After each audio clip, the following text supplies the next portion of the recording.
我今日嘅發言主題係以投資於人作為核心，推動本澳高質量充分就業嘅目標。5·1國際勞動節將至，根據國際勞動組織最新發布嘅2026年就業與社會趨勢嘅報告，全球失業率雖然總體保持穩定，但係喺就業挑戰方面仍然持續存在。當中就業質量嘅結構性障礙、青年面臨嘅就業困難等問題尤為突出。同時，全球勞動市場正受到生成式、人工智能等新技術嘅不同程度影響，加上勞動力正在加速老化。報告明確咁樣去警告，若缺乏技能再培訓嘅及時支持，將進一步加劇技能錯配與就業不平等嘅危機出現。而國際勞動組織嘅報告一定程度反映咗本澳嘅一啲嘅情況，當中本澳青年嘅就業方面，去年25歲至到34歲嘅失業居民達到2300人，按年增加咗300人。而有一部分嘅青年喺求職與向上流動中遇到結構性嘅一啲嘅錯配瓶頸問題，而另一方面，55歲以上嘅失業居民則維持喺1100人左右。呢一批嘅中高齡僱員同樣面臨住科技發展以及產業轉型升級適應中存在嘅雙重挑戰。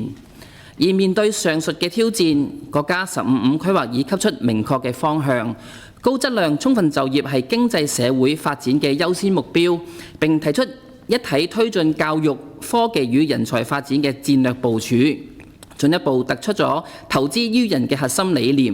而今年工聯總會嘅5·1主題勞動引領新時代，發展經濟為民生，正係朝住呢一個嘅理念出發。而投資於人不單止係政策嘅導向，更加係支撐本澳經濟適度多元發展嘅長遠思維，對本澳有深層次嘅指引嘅意義。我們深信，唯有建立鞏固嘅人才基礎，將人嘅發展、人嘅價值與人民嘅福祉置於更加核心嘅位置，才能夠支撐產業升級，提升整體嘅競爭力。而落實投資於人，特區政府要重視本地人才嘅培養，優化就業及輔導嘅政策，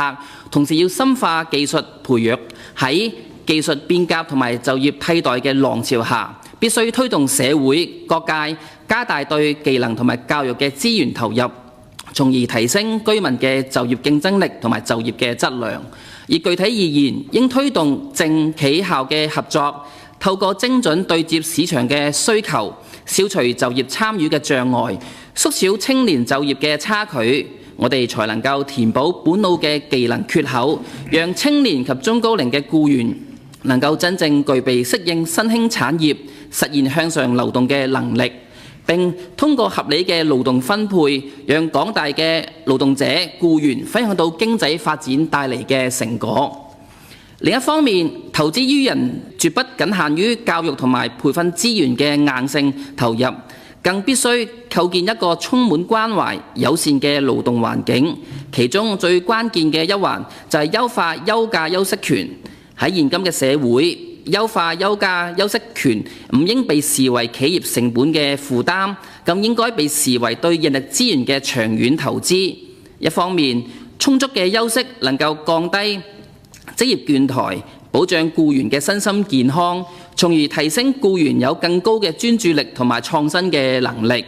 因此，我哋十分樂見特區政府積極推動增加有薪嘅年假同埋產假，相信可以向社會釋出一個善意嘅信號，更加係構建家庭友善社會嘅重要里程碑。